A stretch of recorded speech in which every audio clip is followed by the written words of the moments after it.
Hello everyone and welcome to the Yu-Gi-Oh video on the channel. Today I want to talk to you about the newest episode of Yu-Gi-Oh! Go Rush, episode 51. Because there are so many plot twists that the entire episode is like, oh my goodness.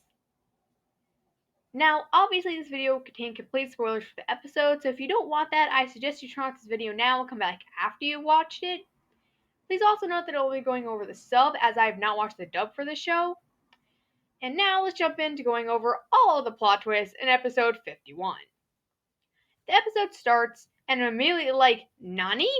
Otis? So there's this guy that calls himself the Creator, and I'm pretty sure it's Otis. The voice actor sounds really similar, if not the same. And if you add that to the fact that he's standing next to the relic from Sevens, yeah, I'm pretty sure it's Otis. He even looks like the same person. This causes a slight problem, though, as if this is Otis, then that means there are two Otises running around the same time period. Because if Yuka-chan and Kaizo were here and they all went into the hyperspace together, then Otis is probably here too. So that might cause problems down the road. But back to the video. The next plot twist comes from Suizo, and it's revealed that he did actually die when UDS originally thought he did. Remember when UDS was like, oh, I thought you died, but you're here, so I guess you didn't? Well, turns out he actually did die, except he got revived. Yeah, that's right. Apparently the relic from Sevens is the Go Rush U fountain that revives Belgiarians.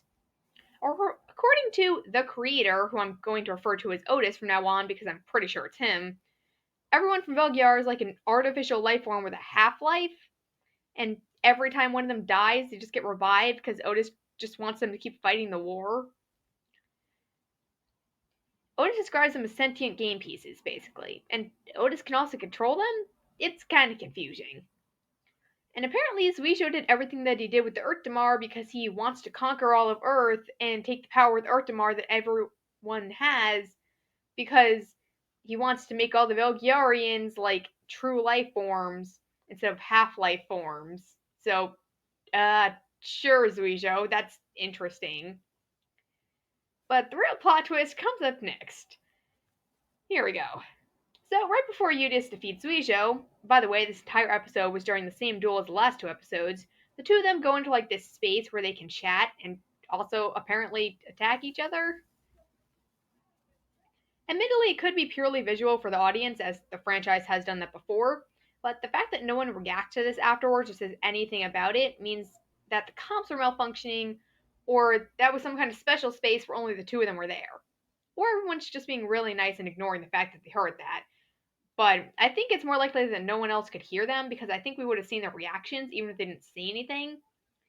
And then add that to the fact that they can apparently attack each other with swords. So we're just going to go with it's a special space, they're the only ones there, no one else can hear them, and move on. Now, while they're in the space chatting, Udius says this to Suizo. Literally no one expected this, especially from Udius. Like, if you're going to pick one of the characters in Go Rush to say something like this, I think most of us would pick Yuna or Nyandastar. Literally no one would pick Udius. And to Suizo of all people? That's definitely a plot twist. Even Suizo doesn't respond to it, he just stands there in shock.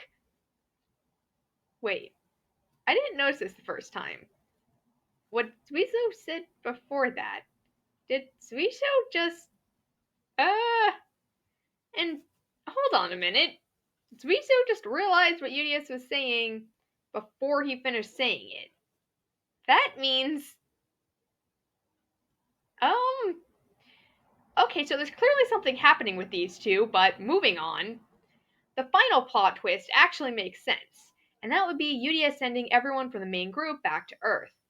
Since they're about to be in a very large battle, and no one from the main group has ever been in a war, sending the untrained people out of harm's way definitely makes sense. That was a good call, Udius. Oh, Suizo does end up joining Udius' side. I think I forgot to mention that. One quick thing before I wrap up, though. Who is this enemy? There's a ridiculously large number of them, but who are they? Udius and the Duty Dukas were apparently expecting them, so that helps. Are these the enemies that Bogyar has been in a war with the entire time? There seems to have been a ceasefire period, but why? All these answers to come. Jikai, Yu-Gi-Oh! Go Rush. Yeah, that episode was just so many plot twists. Please remember to like the video and subscribe to the channel if you haven't already done so. Have a great day, everyone, and I'll see you next time for another Yu-Gi-Oh! Video.